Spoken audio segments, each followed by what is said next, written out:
Lindsey, you are a remarkable young leader in our community. Lindsey approaches everything in her life with energy and enthusiasm. She readily shares knowledge and experiences, and her warmth and professionalism inspires many people, women in particular, to emulate her. Despite her full schedule, Lindsey is generous personally and professionally, graciously welcoming people into her home and office for informal meetings and making herself available as a mentor and advocate. Since she's been involved with JOF, she is wholly committed to every project she takes on and certainly leads by example. Currently, Lindsey is a member of our Professional Advisory and Legacies and Endowments Committee, lending her legal estate planning and asset protection expertise to serve our Chicago Jewish community. In addition, she is the incoming chair of JOF's Lawyers Division.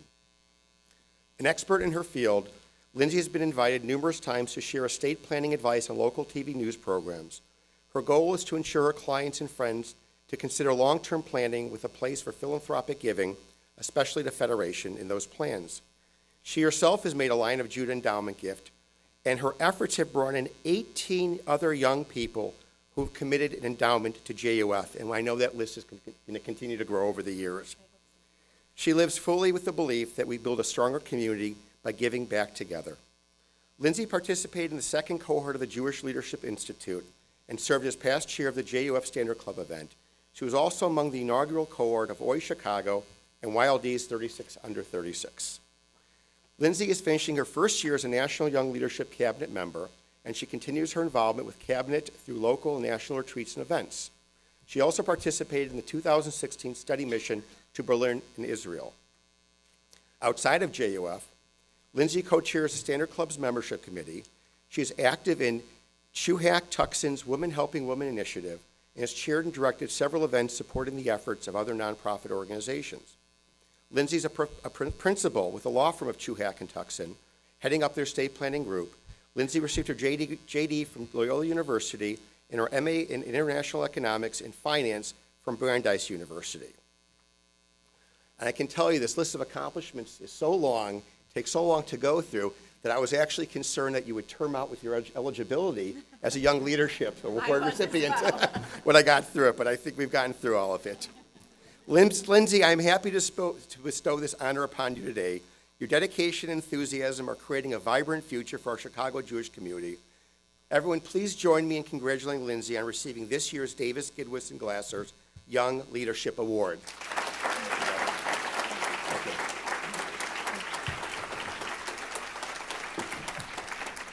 Wow, it's overwhelming. In his book, Give and Take, Adam Grant, the youngest tenured professor of Wharton and a leading expert in corporate longevity and success, examines how a generous orientation towards others, giving, produces successful leaders and organizations.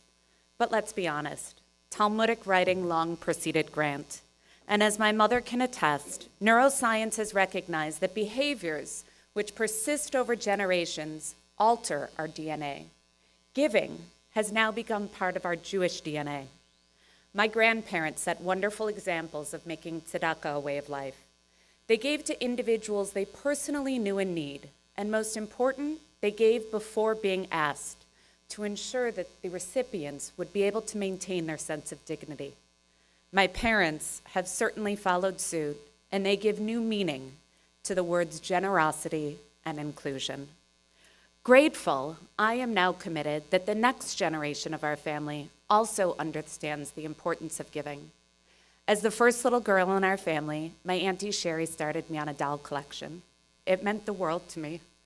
So naturally, when we welcomed my first niece Lex into the family, I was anxious to begin her on a collection of her own. But suddenly last November, that doll collection had new meaning. We were preparing for my firm's annual charity event and partnered with Jewish Child and Family Services. In our planning stages, I quickly felt a sense of guilt where we identified that one of the greatest needs was for diverse dolls. I was guilty. Here I sat on a collection of dolls, yet there were so many children who never knew the joy that a single doll could bring. Lex happened to be visiting from New York, and I planned to take her on a special mission. My brother Gavin insisted she wouldn't understand. She's too young, he kept saying. But I was confident that even at age 3, Lex would have the emotional intelligence to see beyond herself. Not to mention, it's part of her DNA. At dinner that evening, she told everyone that we bought dolls for little boys and girls who don't have any. She got it, loud and clear. But what really meant so much to me is that by joining forces with our community, Lex and I helped to bring that same happiness and joy of a doll to more than 250 children of all faiths throughout our community. This past April, I had the pleasure of witnessing how the identical lesson I instilled in my niece was hard at work overseas. As Billy mentioned, I had the pleasure of traveling to Berlin and Israel on a leadership mission led by my fellow nominee and friend, Brandon Przansky.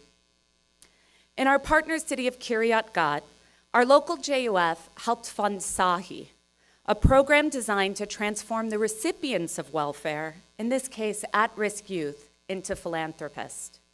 So these teens, many of whom are in need themselves, anonymously distribute weekly food packages to others in their neighborhood.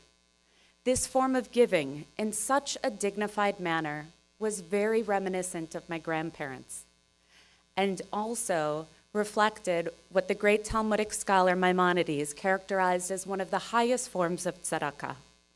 What our local federation helped fund in 2009 with one branch has now grown to more than 23 branches across Israel and more than 650 active volunteers. It's amazing. My annual contribution to JUF helps to make sure that the needs of those close to home and across the ocean are met. But the real beauty for me is that long after I'm gone, my contribution will live on. 5 years ago, I was asked by my Young Leadership Board president to present to the group on planned giving opportunities. But how could I ask my peers to contemplate a legacy if I hadn't done so myself? At the time, I didn't know anyone who had done an endowment, so naturally I called my father. Those who know Norm can attest that he has a very warm smile and is incredibly brilliant, but is often a man of few words. I expressed my concerns and my dilemma. Naturally, his reply was brief, but very meaningful. LP, I think you've made up your mind. So what should I do, I asked. Make it happen. Those 3 words opened new doors for me. Living in the world of trusts and estates, the quantitative analysis was very easy, but nothing could have prepared me for the sense of purpose I would feel. The idea that as a young, single woman, I had the financial freedom and the power to leave a legacy was incredibly profound. My voice and my contribution matters. It makes a difference, and now I have ensured that it always will.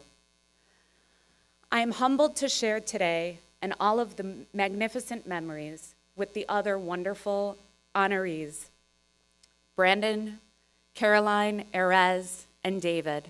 And most important, I also want to thank everyone in this room. There are so many of you who have played an instrumental role throughout my entire life, challenging me personally, professionally, and charitably. And at the end of the day, you have all enriched my world. Anne Frank said, "How wonderful it is that nobody need wait a single moment before starting to improve the world." So why don't we all heed my father's advice and make it happen? Thank you.